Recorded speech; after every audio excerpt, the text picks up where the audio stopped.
bueno que estén aquí una vez más. Y vamos a seguir indagando precisamente en esta síntesis trinitaria que Florensky va desarrollando y que tiene que ver precisamente con la realidad humana, que era uno de los puntos que habíamos nosotros empezado a desarrollar. Ya habíamos hablado la ocasión anterior de esta cuestión prometaica, ¿no? De este deseo, que es una fuerza que se asume. Y creo que hoy también podremos aclarar mucho un tema bastante relevante y a veces quizá mal entendido, que es la relación profunda entre el espíritu y la carne. Creo que esto vale la pena aclararlo el día de hoy. Bueno, para avanzar, en la página 409, nos habíamos quedado la vez pasada en la página 408, en la 409 más o menos unos 5 renglones de que ha iniciado el párrafo, dice Florensky: el hombre no es solo ousia, o sea esencia, sino también hipóstasis, o sea persona. El hombre no es solo deseo oscuro, sino también figura luminosa. No es solo presión elemental, sino aquel que hace transparentarse en la realidad su propio rostro. Rostro humano que ha sido claramente anticipado en los santos y mostrado artísticamente en el icono. El rostro es en un sentido amplio y también literal eidos, idea, la mirada del hombre. Significa que el hombre no es solo ser, sino también derecho. No solo vida, sino también verdad. No es solo potencia, sino también razón. No es solo carne, sino también espíritu. O sea, aquí Florensky, precisamente al referirse a los aspectos antropológicos, o bien al hablar del hombre, lo primero que menciona es que se trata de una síntesis. De hecho, podemos decirlo así, es una síntesis de contrarios. Y estos contrarios, no por el hecho mismo de ser contrarios, tienen que ser excluidos. Por ejemplo, excluir la carne del espíritu, o el espíritu de la carne, o la razón del sentimiento, sino que más bien estos contrarios que pertenecen a la realidad misma del hombre tienen que ser incorporados en una síntesis superior, que es precisamente lo que va a proponer Florensky, una síntesis trinitaria. Entonces, no podemos nosotros, en pocas palabras, excluir. Y esto es algo muy importante porque nosotros, por lo regular, tenemos la tendencia a excluir los contrarios o bien a disociar los opuestos. Y esto proviene básicamente de nuestra incapacidad lógica para poder asumirlos en una unidad amplia, ¿no? Por ejemplo, hemos puesto a la carne y al espíritu como dos realidades antitéticas, como dos realidades incompatibles, como si fuera una disyuntiva definitiva, o la carne o el espíritu. No puedo armonizar los dos. Florensky va a ir más a fondo y nos va a decir, no, en realidad esta síntesis de contrarios se debe realizar precisamente abarcando cada uno de los aspectos que se presentan en el hombre, sin exclusión, sin excluirlos, sino más bien integrándolos, ¿no? Esta síntesis de contrarios precisamente tendrá que atravesar un proceso profundo de integración. Y este proceso profundo de integración es el que nosotros vamos a ir definiendo poco a poco. Por eso solamente quisiera repetir los últimos renglones, cuando decía Florensky que el hombre no es solo ser, o sea, como si fuera algo abstracto, sino también derecho, o sea, un hecho concreto. No es solo vida, en un sentido biológico, sino también es verdad, en un sentido metafísico. No es solo potencia, ¿no? Como una posibilidad de llevarlo a cabo, en ese sentido deseo, dice Florensky, sino también razón. No es solo carne, sino también espíritu. O sea, aquí lo que yo quiero que vean es que Florensky va a desarrollar una integración de todos los aspectos contrarios o antinómicos que también están presentes en el hombre. Y esto es algo bastante llamativo, porque por lo regular, insisto, nosotros nos tendemos a mover en un dualismo, ¿no? En una especie como de maniqueísmo entre lo material y lo inmaterial, como si fueran dos cosas totalmente aparte, entre la carne y el espíritu, entre la razón y el instinto. O sea, los vemos como separados. Florensky va a insistir que no, va a insistir que en el caso del hombre se da esta síntesis de los contrarios y que justo lo que tenemos que alcanzar es una determinada integración. Y esto es justamente lo que queremos descubrir. Por eso al iniciar el otro párrafo dice: en Dios, dice Florensky, se da la armonía de la ousia y de la hipóstasis. La persona de Dios expresa completamente su propia esencia. Su esencia se expresa completamente su persona. Diversa es la situación de la ontología humana. O sea, en Dios, por otra parte, esencia y persona coinciden. En nosotros no. En Dios, esta esencia, que es idéntica a su persona y que es su persona la que manifiesta su esencia, un Dios personal, es justamente lo que logra que en Dios haya una verdadera unidad. En cambio, en el hombre, la esencia del hombre no siempre se ve reflejada por su persona. Y al revés, su persona no siempre refleja la esencia. Acuérdense, nosotros podríamos tener, por ejemplo, la imagen como personas, pero la semejanza, o sea, la esencia, no necesariamente se da. Hay que alcanzarla, hay que llevar a cabo todo un proceso. De tal manera que entonces ahora Florensky lo que va a reconocer es que el caso del hombre es muy particular y por eso es importante ponerle atención. Vean lo que dice a continuación Florensky. Dice, en el hombre, por el contrario, la antinomia de estos polos, la esencia y la persona, no se encuentra en armonía. El oscuro cimiento del ser se rebela contra el rostro, exigiendo de él la realización. El rostro subyuga la voluntad elemental, queriendo obtener de ella sus propios derechos. En el hombre se dan dos verdades, la imagen de Dios y la semejanza de Dios. O sea, en el hombre, para llevar a cabo esta integración, en un primer momento es necesario superar la rebeldía.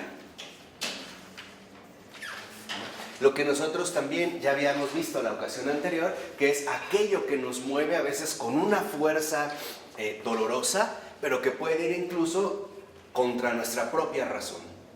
Entonces, lo primero es superar la rebeldía y después darnos cuenta que en el hombre, insiste Florensky, a diferencia de Dios, prevalecen dos verdades: la verdad de la imagen y la verdad de la semejanza. ¿Qué es lo que tiene que realizar el hombre? Esta integración no está dada. De hecho, nuestra condición ontológica, o sea, nuestra realidad humana está desordenada. Ya sabemos que está trastocada por el pecado. Entonces, ¿a qué es a lo que debemos aspirar? Precisamente a alcanzar esta integración. Entonces, dentro de esta integración, a su vez, se van a dar estas dos verdades. La verdad de la imagen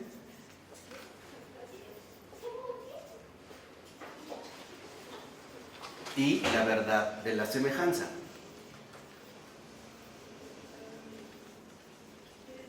Nosotros, a diferencia de Dios, tenemos que desarrollar ambas verdades. O sea, tenemos nosotros que desarrollar la imagen y también desarrollar la semejanza. Cuando ambas precisamente coexisten en armonía, cuando ambas, en pocas palabras, se logran integrar, entonces lo que aparece es el rostro, o lo que precisamente Florensky llama rostro. ¿En quiénes se ha manifestado este rostro, esta integración de estas dos verdades, de la imagen y de la semejanza? En los santos.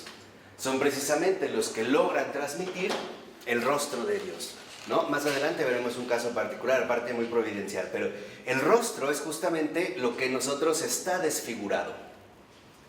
Tenemos que recomponerlo. Es necesario, por así decirlo, una reestructuración total de lo que somos. Por eso dice a continuación: la verdad del ser y la verdad del sentido. Y al no ser coincidentes, se contraponen la una a la otra. El espíritu combate contra la carne y la carne combate contra el espíritu. Pero se trata precisamente de dos verdades. O sea, mientras en la imagen aparecería para nosotros precisamente la verdad del ser, lo que ya somos, fuimos hechos a esta imagen, en la semejanza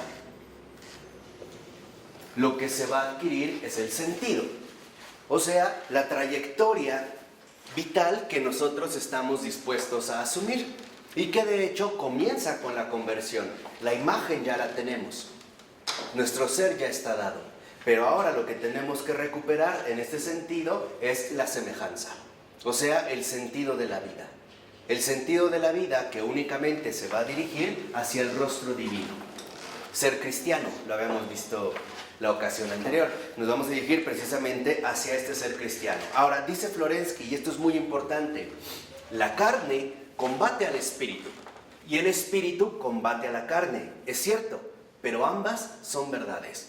¿Qué quiere decir? Que tanto la carne como el espíritu son dos realidades verdaderas en el hombre. Verdaderas y auténticas. En lucha, sí, pero las dos son verdades. Por eso es lo que les decía, nosotros no podemos excluir una de las dos sin incurrir en algunos errores.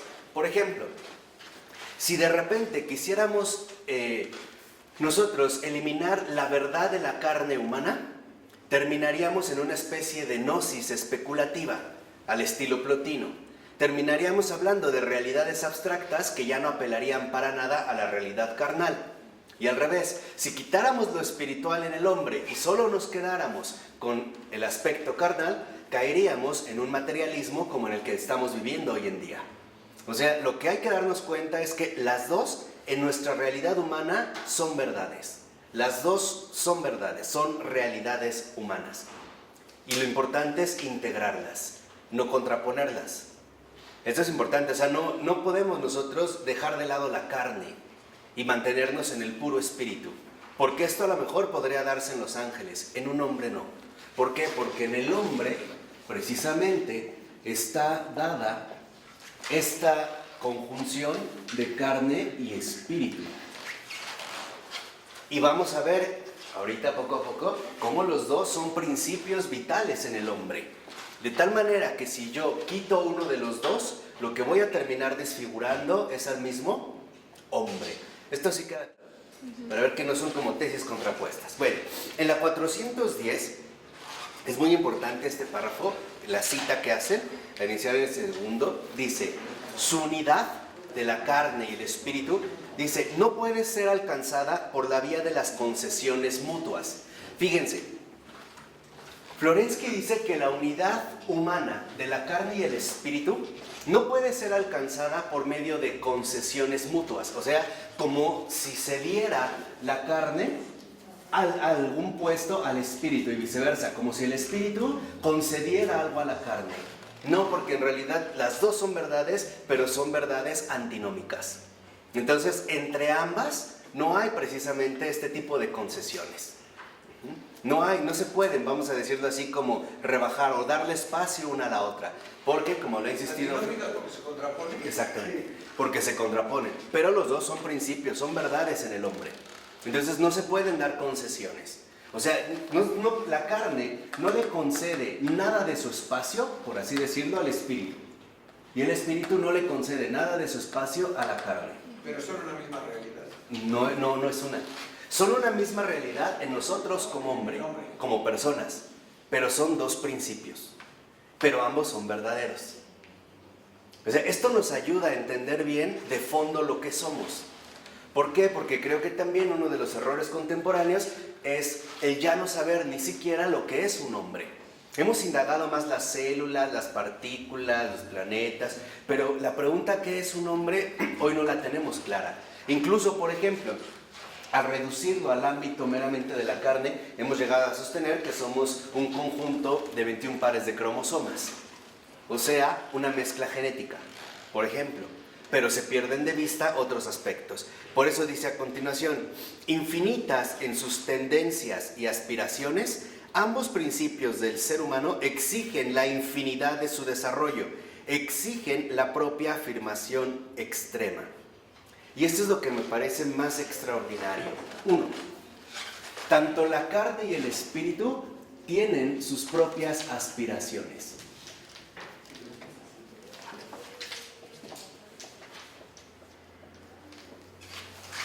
La carne tiene sus propias aspiraciones y el espíritu también tiene sus propias aspiraciones. Ahora, tanto la carne y el espíritu, que tienen sus propias aspiraciones, exigen un desarrollo infinito. Ahorita vamos a ver por qué.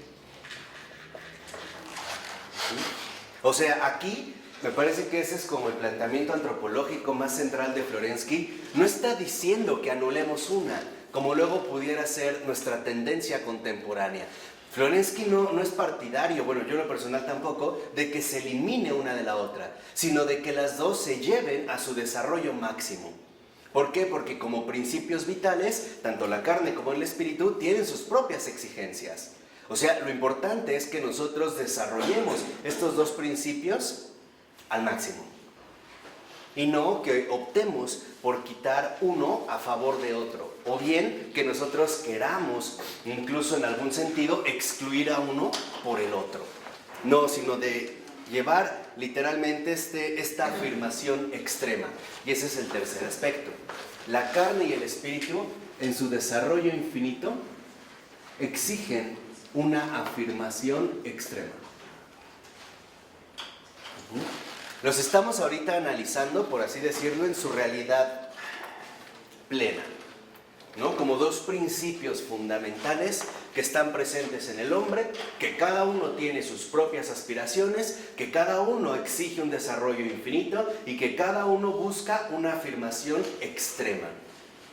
Los dos, vamos a decirlo así, para alcanzar literalmente la plenitud. Y esto es en lo que yo quería insistir. ¿Por qué? Porque cuando se quiere quitar uno a favor del otro, nos seguimos moviendo en este dualismo, que a mi entender viene desde los antiguos griegos, y entonces lo que vamos a terminar deformando es el hombre, y finalmente no vamos a alcanzar esta semejanza. O sea, ¿qué es lo que necesitamos con estos dos principios? Asumirlos literalmente como los factores fundamentales de la plenitud humana. Ambos. ¿Cuáles son las aspiraciones? Es las que vamos a ir viendo. Pero lo que quiero que vean es que no es que uno esté mal y el otro bien. No es esto. Los que, por ejemplo, llegaban a afirmar que la carne es mala, como tal, es no entender lo que es el hombre. Es plantearlo dentro de un principio distinto. Hay que buscar la plenitud humana en todos sus aspectos. Y eso es lo que está recuperando Florensky. Por eso dice a continuación, no en la limitación de cada una de ellas por la otra, sino solo en el mutuo reconocimiento de su verdad incondicional. Y esto es central. ¿Qué requiere la carne y el espíritu en su conflictiva convivencia? No limitaciones, sino reconocimiento. No limitar una por otra, porque en realidad al limitar una por la otra, ya sea la carne por el espíritu o bien el espíritu por la carne, lo único que vamos a conseguir, muchas gracias, lo único que vamos a conseguir es tergiversar el rostro del hombre. Quedaría, por así decirlo, incompleto. Esto es bien importante porque si lo ven, Florensky está asumiendo la realidad humana en su verdadera y auténtica concreción, lo que somos. Entonces dice, no se requiere exclusión, no excluir, sino integración. Esa es la síntesis. Eso es lo que literalmente en el hombre no estaría peleado con su esencia y su persona. Esto es precisamente lo que a nosotros nos llevaría a alcanzar justamente este determinado rostro. Ahorita van a ver las implicaciones fundamentales que esto tiene. ¿Por qué? Porque si no también nosotros caeríamos muy fácilmente en un fariseísmo ridículo. Por ejemplo, al dividir tajantemente entre lo puro y lo impuro, ¿no? Al caer en estas divisiones de que porque algo es material o está más vinculado a la carne, pues entonces es malo o incluso degradado. Y no es así. Lo que pasa es que Florensky dice, ambas lo que necesitan es reconocimiento. No exclusión, no división, porque si tú le quitas una de estas verdades al hombre, lo vas a desfigurar. Si lo terminas queriendo convertir en puro espíritu, lo vas a hacer una caricatura. Si lo terminas rebajando o convirtiendo en pura carne, lo vas a hacer una marioneta. Entonces aquí Florensky algo que nos está recordando es qué somos, cómo funcionamos y cuáles son nuestras aspiraciones más profundas. Por eso fíjense ahora lo que dice Florensky. Dijimos, en el mutuo reconocimiento de su verdad incondicional. O sea, se trata en un primer momento de un reconocimiento incondicional como principios humanos. No querer, por así decirlo, como dicen, dorar la píldora. No querer como que ponerle un disfraz espiritual a la carne o al revés, un disfraz carnal al espíritu. No, asumirlos como estos principios infinitos. Y dice Florensky, ¿por qué infinitos? Porque en efecto a nosotros nos conducen en esta infinitud, la verdad de su carácter infinito, semejante a Dios. O sea, estos dos principios Dios nos los ha dado. Y los ha puesto en nosotros precisamente para que seamos hombres. Los dos son fundamentales en nosotros. De tal manera que, como dice a continuación Florensky, ¿no?, al hecho de que en esta verdad incondicional, en este reconocimiento, puede ser realizada su armonía, es decir, la integridad humana. ¿Qué es entonces lo que está buscando Florensky? Que este reconocimiento incondicional a nosotros precisamente nos lleve a la integridad humana.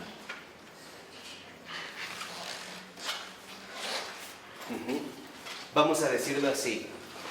El hombre, para alcanzar su integridad humana, tiene que ser carne al extremo y espíritu al extremo. Esta es la antinomia del hombre. Ser al extremo, como afirmando precisamente la realidad profunda de sus dos principios.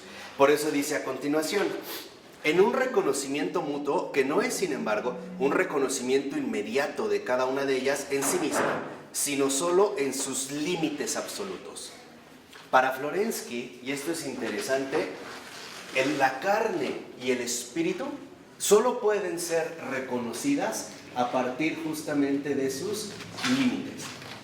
Y esto van a ver ahorita por qué es tan importante. O sea, darnos cuenta cómo, llevando incluso a su infinitud el principio de la carne, tendrá límites. Y en esos límites, en efecto, vendrá el reconocimiento de que aquello que ya es insuperable para la carne, ahora sí, es parte del espíritu. Y al revés, al llevar la plenitud al espíritu, veremos que en efecto, sus límites en el hombre, en efecto, apuntan ya ahora el reconocimiento ¿qué? De la carne. Solo en los límites. Y esto es bien importante porque también, por ejemplo, en el caso de la fe y la razón, me parece que el planteamiento, ante todo, fue equivocado y por eso incurrimos en deficiencias de comprensión. La fe y la razón únicamente se relacionan de manera profunda en sus límites. Ambas son esenciales para el hombre, pero allá donde llegan los límites de la fe, justo en sus límites, es donde entramos precisamente al ámbito ¿qué? De la razón. Y al revés, a donde llegan los límites de la razón, ahí es donde nosotros vamos a encontrar ya el ámbito propio de la fe. No se excluyen, se complementan, pero se complementan en el límite, en lo extremo, en la plenitud. Allá donde a la carne ya no le es posible llegar, ahí reina el ¿qué?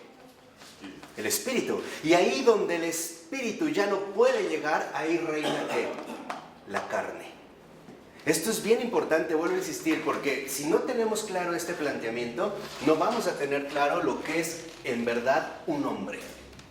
Por eso les decía, las tendencias que venían a disociarlas o incluso a tratar de anularlas, lo único que terminaban destruyendo era la figura misma del hombre, porque no se lograba alcanzar su integridad humana. Entonces, lo que nos está en este primer momento, ¿no?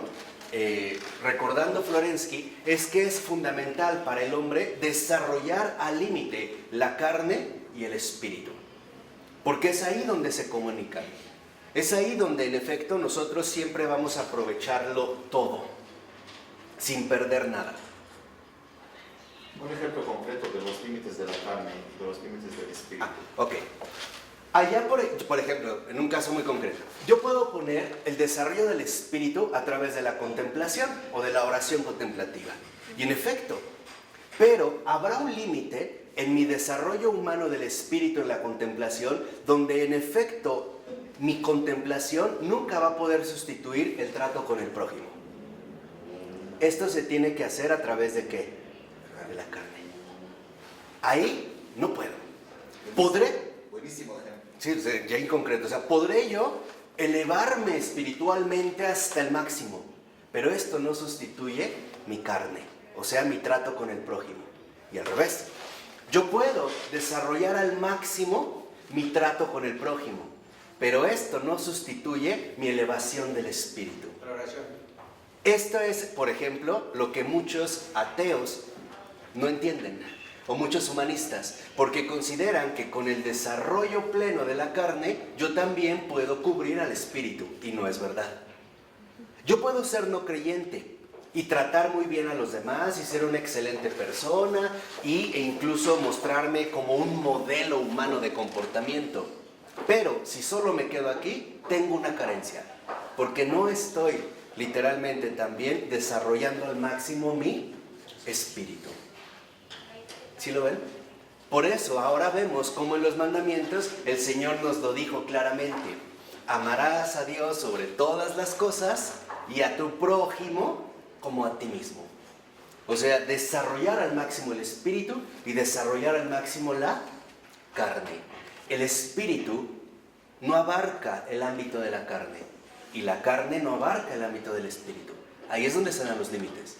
Porque, por ejemplo, se dan los casos contrarios. Hay personas que se dicen muy creyentes, de gran espiritualidad, pero en su trato carnal se ve que no es así. Se ve que aquí pueden estar muy desarrollados. Con Dios pueden andarse muy bien, pero con los demás fallan.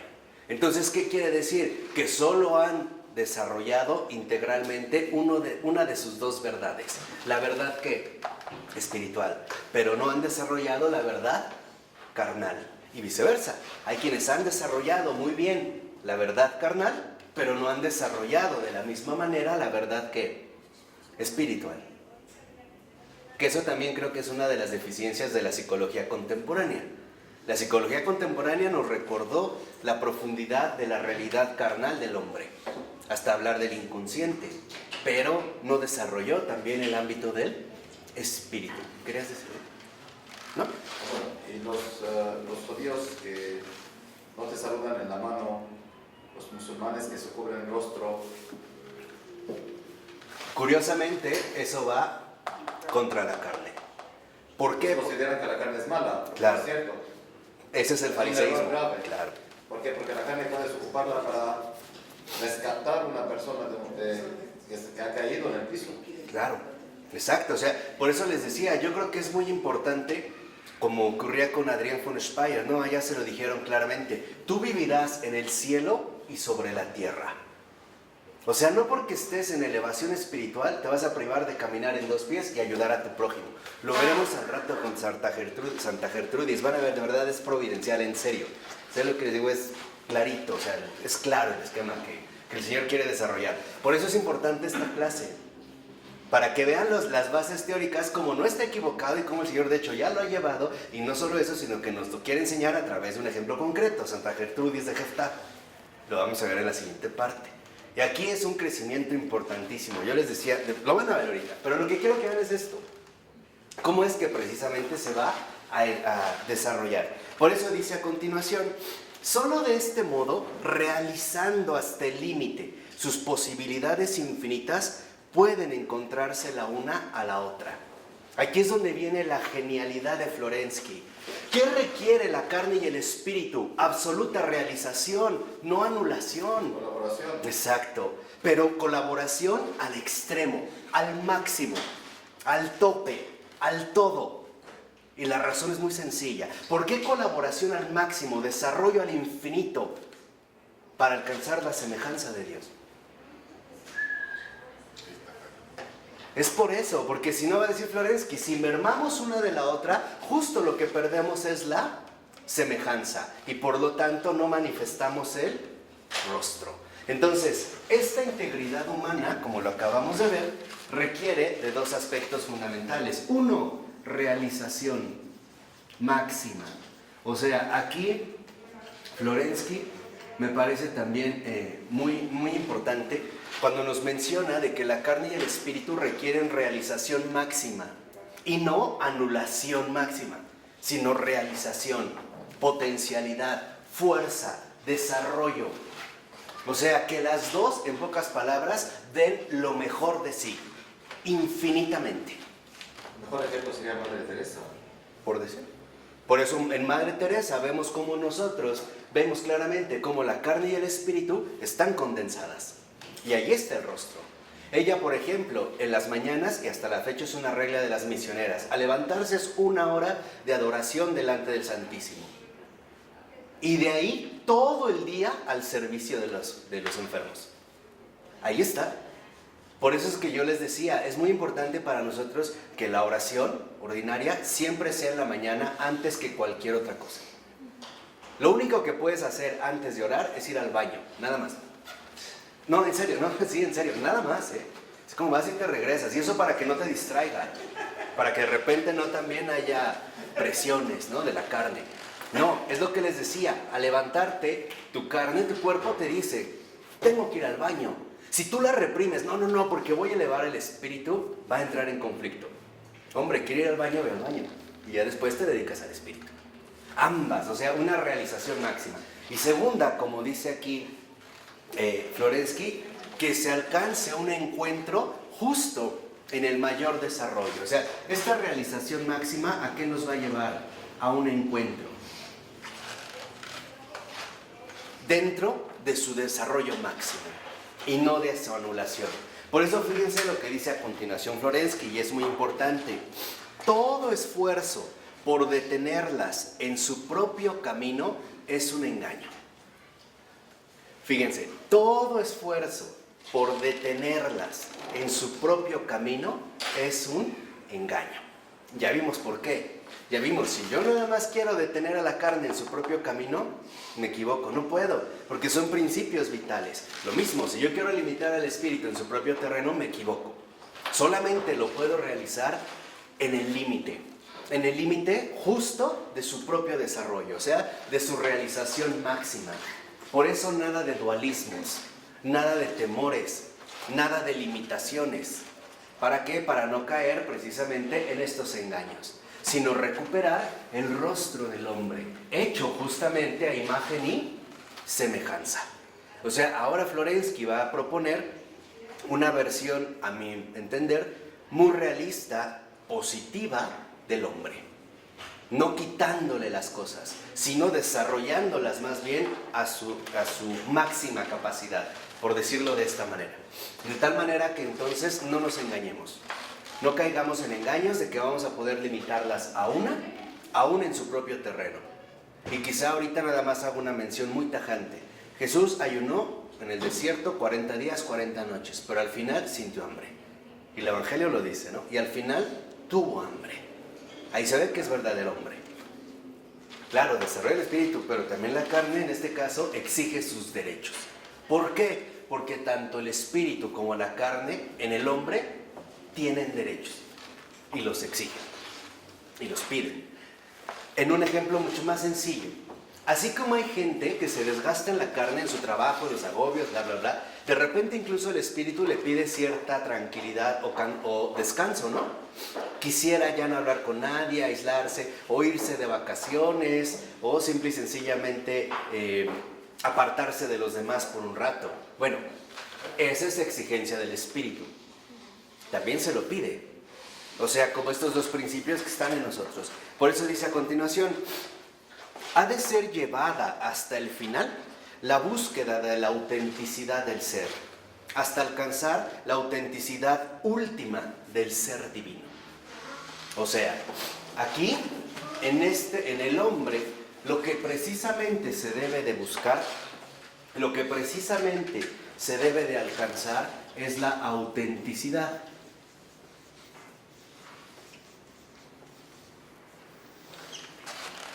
Y la autenticidad del hombre solo se alcanza cuando la carne y el espíritu se desarrollan a su nivel máximo, reconociéndose mutuamente, que es lo que vimos en este reconocimiento incondicional, justamente a partir de sus límites, en esta apertura, en este desarrollo integral. Por eso dice a continuación, ha de ser llevada hasta el final la búsqueda del sentido, hasta alcanzar el último sentido divino. No puede satisfacerse de otro modo la exigencia de los dos principios del hombre. Alcanzando sus límites en Dios por un camino diverso, divergiendo completamente en la vía, ambos principios del hombre llegan al único en quien, desde toda la eternidad, coincide toda la plenitud de la realidad con toda la plenitud del sentido en Dios. Y esto es lo extraordinario. Para Florensky, estos dos principios que mencionamos, el espíritu y la carne, están llamados a alcanzar su realización máxima en Dios. Sorpresa, la carne no está contra Dios. Solo puede alcanzar su sentido pleno en Dios. Y esa es la autenticidad del hombre. La autenticidad del hombre únicamente se alcanza. La verdadera autenticidad del hombre únicamente se alcanza en Dios.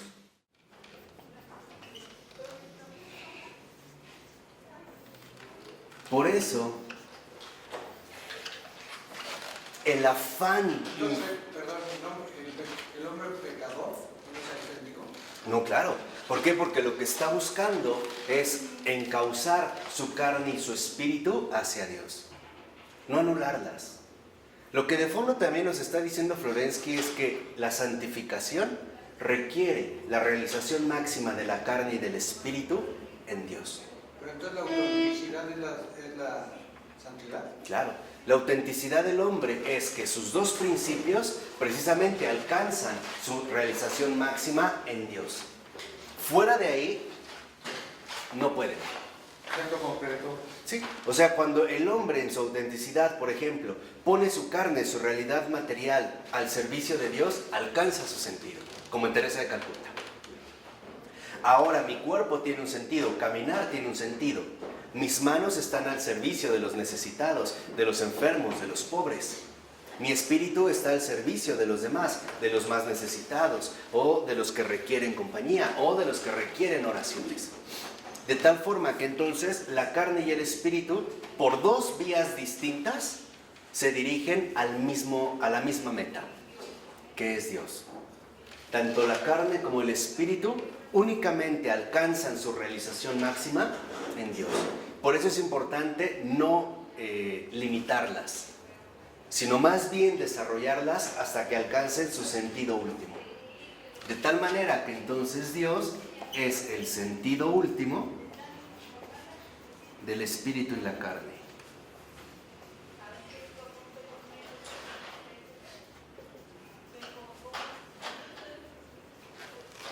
Solo Dios es el sentido último del espíritu y la carne.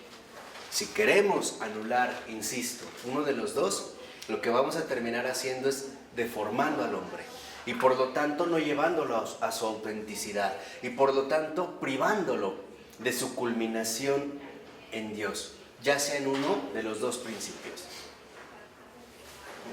Lo que quiero que vean es que entonces para Florensky la carne y el espíritu son dos principios positivos, no negativos. ¿De qué va a depender su positividad? De su realización máxima, o sea, de alcanzar su sentido último, solo en Dios. No hay por qué anularlos, al contrario, hay que desarrollarlos, aunque van por caminos diferentes, de tal manera que la carne y el espíritu únicamente coinciden en Dios. Ahí es donde encuentran su armonía. Cuando se encuentra la armonía, entonces ya alcanzamos la semejanza. Eso es lo que sí podemos hacer. Por eso es muy importante no anularla.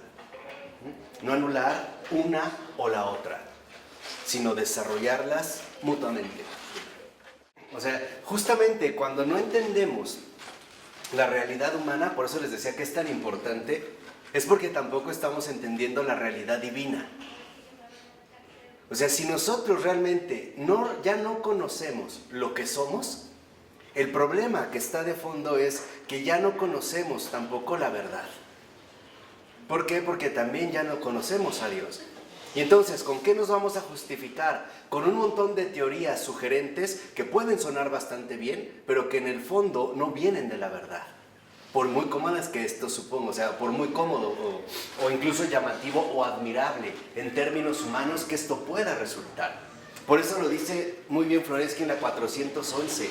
Eso es el resumen de lo que acabamos de mencionar. Dice, la vía es el reconocimiento mutuo en Dios Trino de los dos principios. Es eso, o sea, reconocer la carne y el espíritu, estos dos principios mutuos fundamentales del hombre en Dios, que de hecho es lo que hace Jesús. Jesús desarrolla el espíritu ahora, pero también en el cuerpo pues, convive. No por eso lo vemos que le reclamaban que comía con pecadores, se acercaba con prostitutas, hablaba con mujeres, tocaba a los leprosos, se acercaba a los enfermos, en el día del Shabbat, ¿no? Cuando busca las espigas. O sea, ¿por qué? Porque en efecto Jesús nos está recordando que es importante llevar a plenitud todo lo que somos. Es esto. O sea, lo importante es que nosotros alcancemos la plenitud en todo lo que somos. ¿Cuál es la plenitud de la carne? Su santificación. El hecho de que la carne ya está ordenada, pero no reprimida. O sea, por eso esto es algo bien importante. El cristiano no es un reprimido. El verdadero cristiano no es que esté reprimido. Es que en efecto lo que está buscando es alcanzar una plenitud mayor. ¿Como una castidad? Por ejemplo, por eso, digamos, en el noviazgo es importante que no haya relaciones sexuales, no porque se repriman. No es esto. Solamente tiene sentido cuando lo que se busca es un amor más grande, precisamente en el matrimonio. Pero si llega el matrimonio y yo ya no quiero, entonces estoy mal. Algo ahí está fallando, o sea, algo a lo mejor ahí no está plenamente ordenado. O sea, la vía es que alcanza su sentido pleno precisamente en Dios. De tal manera que, por ejemplo, ¿cuál sería la plenitud de la carne? Que mis ojos ya no agreden al otro con la mirada, sino que ya lo ven con ternura, o con comprensión, con amor o con cariño. Que mis manos ya no las utilizo para golpear, ofender o destruir. Ya los puedo utilizar para acariciar, para acompañar, para fortalecer, para consolar. Mis pies ya no se mueven para hacer rápido la maldad, ¿no? Ya no, o sea, ya se mueven en otro sentido. Mi lengua ya no se desgasta diciendo tontería y media o palabras inútiles, sino que ahora mi lengua está puesta al servicio de un fin mayor, ¿no? Crecer en el amor, no en el Claro, egoísmo. pero en todo, o sea, no excluir nada, porque si no, por ello es que no alcanzamos la plenitud cristiana. Porque si lo vamos a ver como algo reprimido, no es así, sino más bien hay que dirigirlo precisamente hacia su fin. Por eso ahora fíjense lo que dice la siguiente cita. Dice Florensky: para satisfacer la propia hambre de realidad ilimitada, es necesario que el hombre, en la extensión ilimitada de su fundamento titánico y en la superación por la presión de esta fuerza de toda delimitación, de toda norma, de todo sentido, llegue finalmente hasta el sentido absoluto, hasta el sentido de los sentidos, hasta el rostro de todos los rostros, hasta el mismo fundamento del sentido como tal. Y así, una vez saciado y saciándose eternamente de su propio ímpetu y de su triunfo, atentar también contra él, para llegar a convencerse de que el sentido supremo es también la potencia misma, la potencia suprema, es decir, aquello en cuyo nombre, por cuya verdad y derecho, el hombre pretendía derrocar todo sentido. El hombre habrá llegado de este modo en su desarrollo hasta un sentido de tal cualidad que, concediéndole la satisfacción de una absoluta victoria, se muestra al mismo tiempo como una absoluta derrota, porque la justicia de la tierra, en su máximo grado, no es otra que la justicia del cielo. Es esta misma justicia. Así el hombre, saciando el afecto de su furor titánico, es iluminado y encuentra la paz. Aquí está lo central: carne, otra vez, y espíritu. Ambos son principios, ambos son verdades, principios. Ambos son verdades en el hombre y ambos son insaciables. El hambre de la carne y el hambre del espíritu es insaciable. Entonces, estos principios solo alcanzan su satisfacción plena en Dios, los dos. Tanto la carne como el espíritu, solo en Dios alcanzan su plena satisfacción. ¿Y cuál es la satisfacción profunda, la victoria, como dice Florensky, que alcanza la carne y el espíritu? La paz de ambos, el sentirse saciado, el ya. ¿Por qué? Porque si en nosotros, ya sea la carne, ya sea el espíritu, tienen un deseo infinito, Solo alguien infinito lo podría satisfacer infinitamente. ¿Sí queda claro esto o no? Si ambos tienen una fuerza infinita, un hambre infinita de satisfacción, solo Dios, que es infinito, los podría satisfacer infinitamente. Por eso es que, por ejemplo, no nos aburriremos de ver a Dios. Sí, ¿verdad? ¿Y Todo cómo? aburre menos Él. ¿Mm? Que todo aburre menos Él. Claro.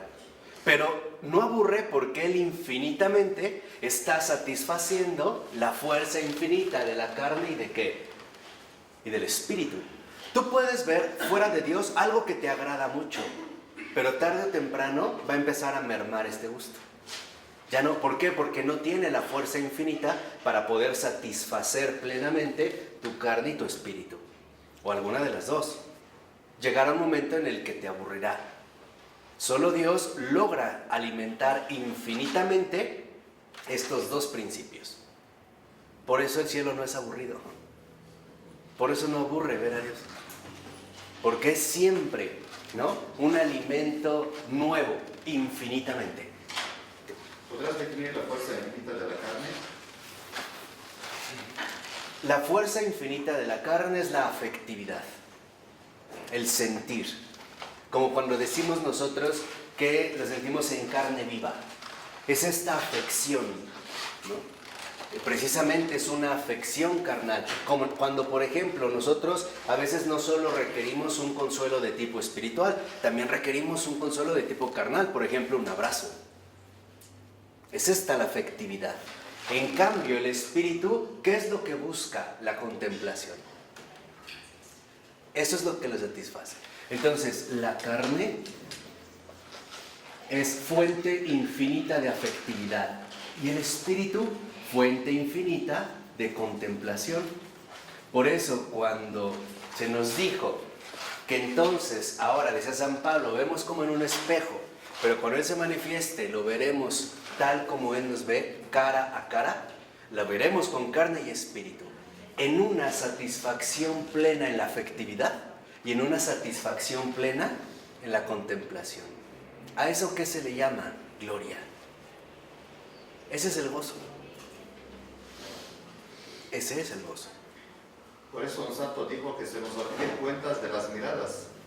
Es que ahorita que saliste es lo que les decía, porque me preguntaba Rafael, oye, ¿y cómo es que entonces se ordena la carne? Le decía muy sencillo, cuando por ejemplo mi mirada ya no es lasciva u ofensiva o pervertida hacia otra persona, cuando ya mi mirada acaricia a la otra persona, le reconoce su dignidad, cuando mis manos ya no destruyen, sino que construyen. Se ve el desarrollo de la carne. Por eso lo que quiero que vean es que entonces también Dios como Dios infinito, es el único que puede dar satisfacción a la contemplación y a la afectividad. No solo el ver el amor, también el sentirse amado, tocado. Y en ningún momento llegar a un límite. Visto de otra manera, tratando de espiritualizarlo un poquito más, podríamos decir muy sencillo. Dios nos creó con dos principios insaciables para que solo Él los pueda saciar. Por eso no nos dio cualquier cosa. Nos da dos principios insaciables que solo Él es capaz de ¿qué? De saciar. ¿Cómo iba a saciar la afectividad de la carne? Precisamente a partir de su encarnación, de esta cercanía total, el estar, ¿no?, el compartir una misma carne, donde ya no hay, vamos a decirlo así, precisamente algo separado. Por ello es que nosotros podemos ver entonces cómo estos principios, lo que busca Dios no es que se anulen, lo que busca Dios es que se desarrollen, y que se desarrollen al máximo, al extremo, hasta el límite. Porque ahí es donde él literalmente aparece. ¿Vale? Por ello, si nos vamos entonces a la 412... Pero en esa necesidad de satisfacción del espíritu de la carne, sin Dios, no hay esperanza. Ahora entendemos, por ejemplo, por qué, fíjense, vamos a plantearlo así.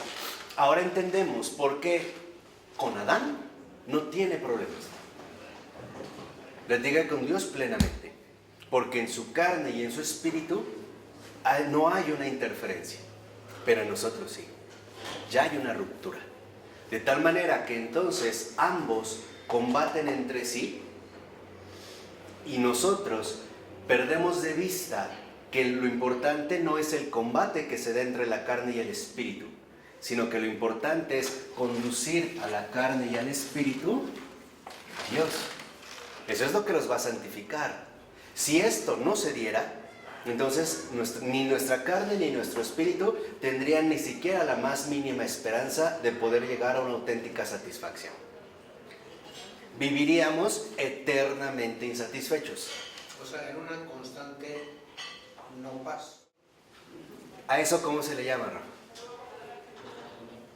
Como guerra interior. Una guerra interior. A eso se le llama infierno, ¿no? Paz espiritual. Es en lo que ha insistido Florensky. Por eso la infinitud negativa del infierno es que nunca van a volver a tener esta queja. Para ellos ya nunca hay paz. ¿Lo ven? Es esto, o sea, por eso en nosotros lo importante es no quedarnos aquí. Entonces, si no diriges tu mirada a Dios, estás en el infierno. Claro. Por eso es que siempre estás viviendo continuamente insatisfecho. Hoy lo vemos, o sea, en nuestra propia cultura, ya lo habíamos comentado en alguna ocasión, nuestra cultura fomenta muchísimo la insatisfacción. Quedamos encerrados en este conflicto, entonces tal parece que solo nos queda una opción. O elimino una y me quedo con la otra, o elimino esta y me quedo con esta. Error. Claro, Dios no hace nada para eliminarse. Nada. Exacto. Justo lo que hace, nos recuerda Florensky, es que la carne y el espíritu están hechas para Él. Se concilian. Claro, pero se concilian en el límite, en Él. De tal manera que entonces lo que nos está recordando Florensky es que ha sido un error que nosotros reduzcamos al hombre a su dualidad carne-espíritu, material e inmaterial, que eran ya los planteamientos más recientes, desde hace mucho tiempo. Entonces dice Florensky, no, lo importante es que tengamos en cuenta que en efecto aquí hay un conflicto. Esto es real, esto no lo vamos a negar. Pero es un conflicto porque se trata de dos principios distintos que se están dirigiendo al mismo fin. Y esto es lo que alcanza la plenitud del hombre, su integración, no su anulación. Por eso el que, les decía, el que únicamente se quiere reservar a algo enteramente espiritual, en algo va a fallar. Puede ser un iluminado espiritual, pero un déspota con el prójimo. Y al revés, alguien puede ser un humanitario excelente, pero un ciego en las cosas del espíritu. Y entonces no tiene plenitud. Por eso hay que encauzar, orientar la carne y el espíritu a Dios, porque son nuestros dos principios fundamentales. Y los instintos básicos, ¿dónde entran en la voluntad de Dios? Nuestros instintos, por ejemplo, la carne, ¿no? un instinto, no, y también funcionan en nuestra persona, por ejemplo, no solo para la realidad de la carne, también lo instintivo se puede realizar, por ejemplo, desde un nivel de espíritu. Cuando tú empiezas a intuir que una persona no anda bien, que algo trae en el alma o que trae una dificultad o un problema, también la intuición se desarrolla dentro de esta manera. O sea, lo que quiero que vean es que el Señor nos creó con todas nuestras capacidades, facultades para Él. ¿Y por qué? Porque hace en estos dos principios un deseo tan infinito que solo Él, siendo infinito, puede satisfacer infinitamente. Por eso cuando Jesús dice, estén alerta en espíritu o le nivelen porque la carne no sirve para nada, el Señor lo que nos está diciendo es, no sirve para nada en el terreno del espíritu, porque son ámbitos diferentes. No es que la anulen. El espíritu que guía a la carne y no la carne al espíritu. Sí, o sea, como dos principios que se van. Entonces, la carne no sirve para nada. No, dentro del espíritu, lo vimos hace rato. ¿Por qué? Porque en efecto hay un conflicto, ¿no? Y hay una tensión interna entre nosotros. Pero no, que dijo no sirve para nada, en ningún momento dijo es mala, hay que quitarla, anúlenla. Sería contradictorio si él mismo se encarnó. Es que nosotros habíamos resumido, o mejor dicho, empobrecido la realidad humana al binomio dualidad carne-espíritu, material e inmaterial. Y entonces lo que terminábamos haciendo era un sacrificio de uno de los dos principios que únicamente terminaba dañando al hombre mismo. O lo hacíamos un materialista o lo hacíamos una caricatura. Lo que nos recuerda Florensky es no, los dos son principios antinómicos, pero los dos son antinómicos que se dirigen al mismo Dios. Y es ahí cuando nosotros vamos a alcanzar precisamente nuestra plenitud. Por eso dice la 412, en los 4 últimos renglones de la cita, dice, y entonces el tormento del espíritu se habrá extinguido, y la desesperación comienza a arder por la alegría de la verdad realidad que ha sido encontrada. Entonces, lo que quiero que vean también aquí es que Florensky nos menciona que también en este transcurso, en nuestro devenir humano, en nuestro itinerario, en nuestro viaje terrenal, el espíritu también se aflige por la carne, pero también la carne se aflige por el espíritu. ¿Por qué? Porque van, ¿no? Por así decirlo, por dos vías diferentes, cuyas exigencias son distintas unas de las otras. Pero al final, por ejemplo, cuando en mi carne se me antoja a lo mejor comer de más y el espíritu me dice no, mi carne se perturba, ¿no? O el cuerpo, o lo que decíamos, el no comer todo. O sea, la carne siente el jalón, pero el espíritu también se ve jaloneado por la carne ante exigencias que de repente nos pueden llegar a doblegar, caer en la tentación o algo así por el estilo, ¿no? Sentimos estos cambios. Había dicho que no iba a comer cacahuates, chin, ya me los comí, ¿no? Oh, y el espíritu también se aflige. O sea, lo que quiero que vean es que ambos están en conflicto, sí, pero se dirigen al mismo fin. Esto es lo central. Por eso si lo ven, lo que habíamos visto, ¿no? Del cura de Ars, el cura de Ars no rechazaba la fruta. No decía, aléjamela de aquí que ni la abuela, no. La olía, o sea, también, o sea, reconoce que tiene esta parte de carne, la va a limitar, pero no la ignora, no es inhumano. El olor es algo para la carne, ¿no? Tal vez no lo que la carne quiere, pero al menos sí le está dando, ¿qué? Algo, ¿no? Algo en estos caminos. Bueno, por ello ya en el siguiente párrafo dice a partir del tercer renglón, la exigencia de verdad incondicional es el proceso de la justificación de Dios. El hambre de realidad ilimitada es el proceso de justificación del hombre y del mundo. Hambre de realidad ilimitada. Eso es lo que ha hecho Dios con nosotros. Nuestra carne y nuestro espíritu, los dos, son hambre.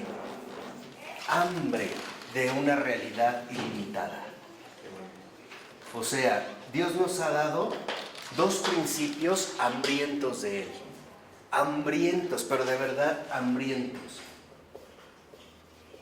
Desde nuestra creación, el Señor nos dio un hambre infinita. Quien lo percibió fue Agustín. Por eso ahora entienden por qué Agustín decía, Señor, nuestro corazón está inquieto, ¿no? Y no descansará hasta encontrarte a ti. ¿Por qué la carne muere y el espíritu no? No, la carne muere por el efecto causado a través de la muerte y el pecado. Aquí. Pero no es una muerte definitiva de la carne. Habla de la carne porque ya está encarnado. Su testimonio, su hablar de la carne es cómo vive, cómo mira, cómo reacciona, cómo se sienta, cómo sonríe, a quién abraza, a quién cura. Caramba, hasta la saliva la utiliza para curar a un mudo, un ciego, un sordo. Hablar de la carne, hablar a la carne. Es que lo que él habla es su persona, su carne la habla. Callado, hablando, dormido, despierto, habla. Lo vemos en la barca, cuando está dormido, por ejemplo, su sola presencia ahí, su carne habla.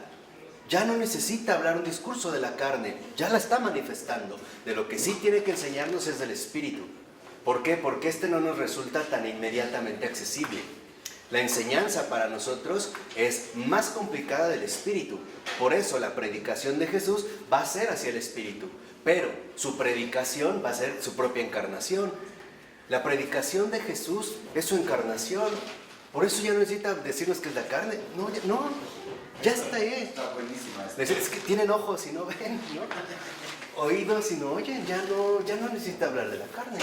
Por eso, en esta conducción a la que el Señor nos lleva, lo que quiero que vean es que el Señor, al crearnos, nos da dos principios y nos impregna sustancialmente, ontológicamente, íntimamente, de un hambre, de una realidad ilimitada. O sea, Él nos creó con un infinito deseo de Él. ¿Para qué? Para que estuviéramos siempre como mendigando esta carencia. No. Porque Él en su voluntad quiere satisfacerlo. Nos crea para ser felices en Él y Él quiere cumplir esa promesa. Y cumplirla infinitamente, o sea, eternamente, para siempre, de una vez y para siempre.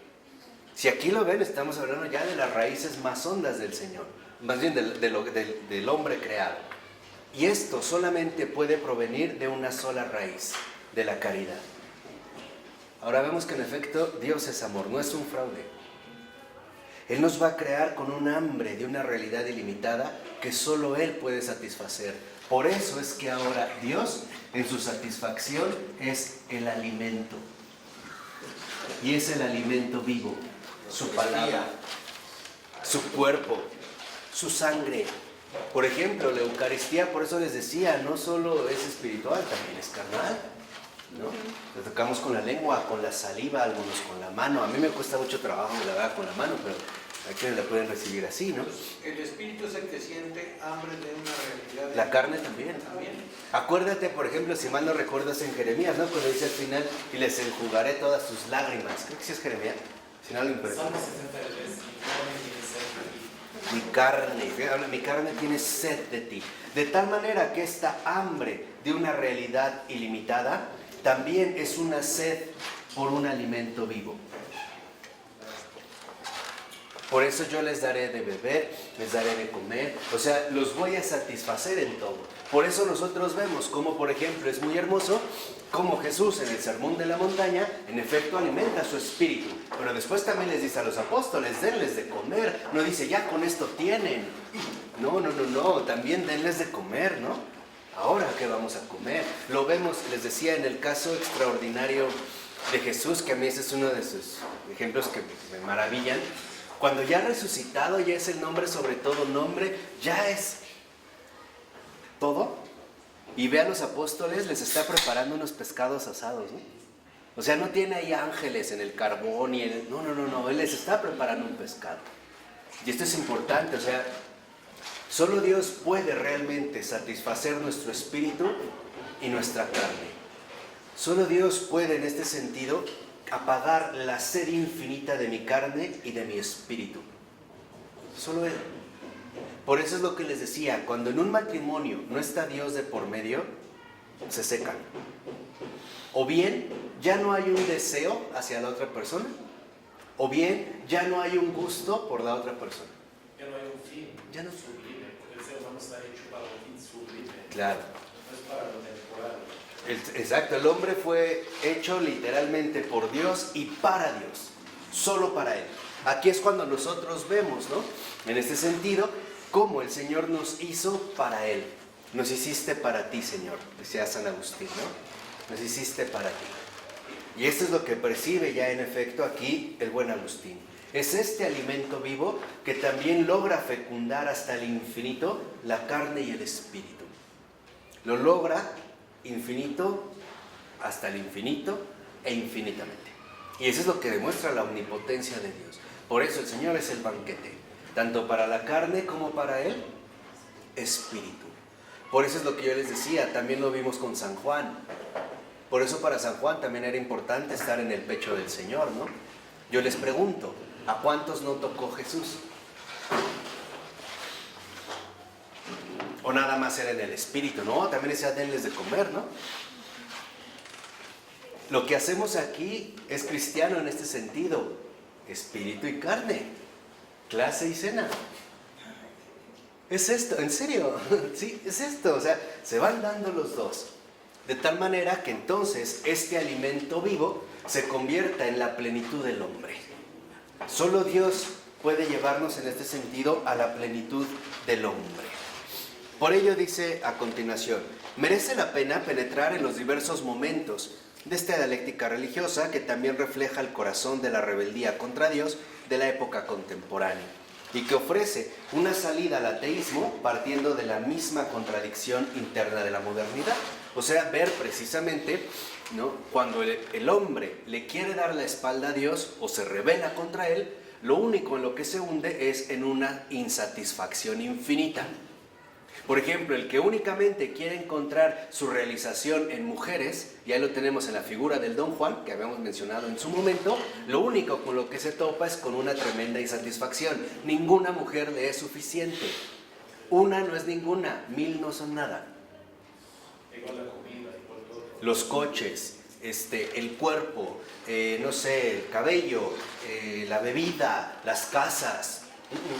Y al revés, si yo quiero alimentar mi espíritu, por ejemplo, sin Dios, me aburro. Las clases de yoga serán muy bonitas al principio, después se aburren. Me voy al budismo, por eso andan brincando de un lado a otro, ¿no? Constelaciones, limpias, no sé qué, no sé qué, no sé qué, y luego otra cosa, y luego energías, y luego cuarzos, y luego no sé tantas me voy a Teotihuacán, y pura tontería. ¿Por qué? Porque esto justamente atenta contra nuestra realización. O sea, Dios nos hace infinitamente hambrientos de Él, porque solo Él nos puede alimentar infinitamente. Vuelvo a insistir, por eso Dios no aburre. Él ordena todo. Por eso Él no va a aburrir. De tal manera que ahora fíjense lo que dice el texto y es muy llamativo. Dice, la respuesta al reto de Nietzsche será dada por la misma divinidad. ¿De qué modo? Precisamente es la apuesta de Florensky, siguiendo la vía ascendente y descendente de la justificación mutua entre el hombre y Dios. La apuesta de Nietzsche, de dejar de lado a Dios porque Dios ha muerto, y poner en marcha entonces ahora al hombre hasta alcanzar al superhombre, es justo el plan que Dios ha tenido desde siempre. O sea, Dios realmente nos quiere superhombres. Ese plan lo hace Dios, no lo ¿Ah? Ese plan lo hace Dios, no lo. Sí, sí, sí. Nietzsche le toma desde una perspectiva oral, ¿no? Como el plan de Dios.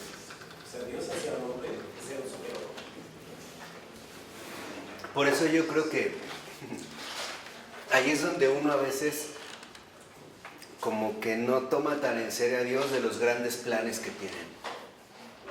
O sea, lo que realmente está buscando Dios en su criatura es que esta criatura alcance un nivel, una dimensión que ni siquiera imagina. Y que además no es por la vía de la rebeldía, al estilo nietzscheano. Es por la vía de la colaboración, de la entrega. No con un combate, sino con un servicio. No con la soberbia, sino con un espíritu humilde. No arrebatando lo que de hecho ya nos dio. No se trata de como Prometeo ir y arrancarle el reino a Dios, ¿no? No, sino de que Él ya nos lo dio. Tenemos nosotros en este sentido que hacer algo para poder proporcionarlo. Por eso en la 414, en el punto número 1, que ya son como profundizaciones de este aspecto que mencionamos, dice a partir del tercer renglón, la propia hambre de la realidad ilimitada, exigencia de la usía, o sea, de nuestra esencia, es el principio generador de la antropodicea, y la exigencia de verdad incondicional, el motor de la teodicea. O sea, este alimento vivo, para nosotros en carne y en espíritu, es justamente la verdad. Pero es la verdad absoluta. Y solo esta verdad absoluta es lo único que logra satisfacer la sed humana.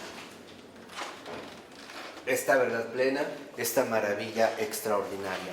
Por ello, en esta misma página, más o menos unos 6, 7 renglones antes de que acabe, dice: el absoluto, en efecto, no cae por el ataque de cada potencia, porque se muestra como la plenitud buscada por cada una de ellas, y así justifica su pretensión de derribar lo contrario. Es un absoluto que abraza la contradicción en la riqueza de su síntesis espiritual y justifica hasta el extremo la exigencia de ambos movimientos al contenerlas en su propia plenitud. O sea, esta verdad absoluta es nuestra plenitud. De tal manera que entonces Dios no nos quiere limitados, sino ilimitados. No nos quiere deficientes, sino plenos. No nos quiere reprimidos, sino desarrollados hasta el extremo. No nos quiere cohibidos, sino arriesgados. No nos quiere miedosos, sino confiados. No nos quiere temerosos, sino valerosos. O sea, somos creaciones de Dios y por lo tanto estamos llamados a un designio infinito, a un plan que solo Dios conoce, que solo Dios puede realizar. Por eso en la 415, en el punto 3, dice más o menos a la mitad del párrafo: es la gracia paterna la que está en el principio de cada movimiento, gracia que acoge la negatividad del movimiento justificatorio por parte del hombre y la convierte en positividad renovada a la luz del absoluto y de su ser sintético. Cada principio se convierte entonces en su contrario, en el límite infinito de su desarrollo, cuando se inmerge en la experiencia de la síntesis espiritual que sostiene la antinomia desde su plenitud. Aquí ya está como con términos más filosóficos, pero es lo que ya vimos. Ambos, al llegar a su límite extremo, es cuando se van a reconocer mutuamente. Y este alimento vivo, esta hambre de una realidad ilimitada, como dice Florensky, es una gracia paterna. El Padre nos ha dado esta gracia y nos la ha dado como buen Padre, como el Padre que quiere darle todo a sus hijos, ¿no? La diferencia es que el Padre Celestial sí lo logra, el Padre terrenal no lo logra. Él sí quiere darle todo a sus hijos y aparte darle todo infinitamente. Por ello va a decir ahora en el punto 4 que esta síntesis espiritual presente en el mismo absoluto se mostrará en el culto de un modo concreto y encarnado.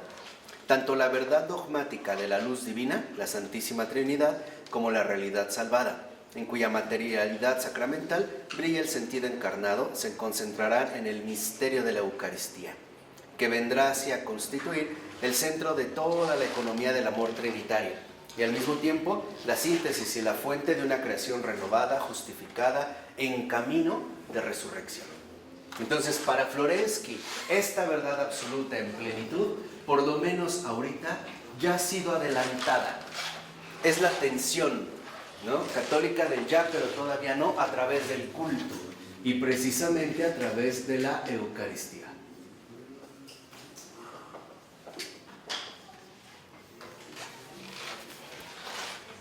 No entendí esto. Sí.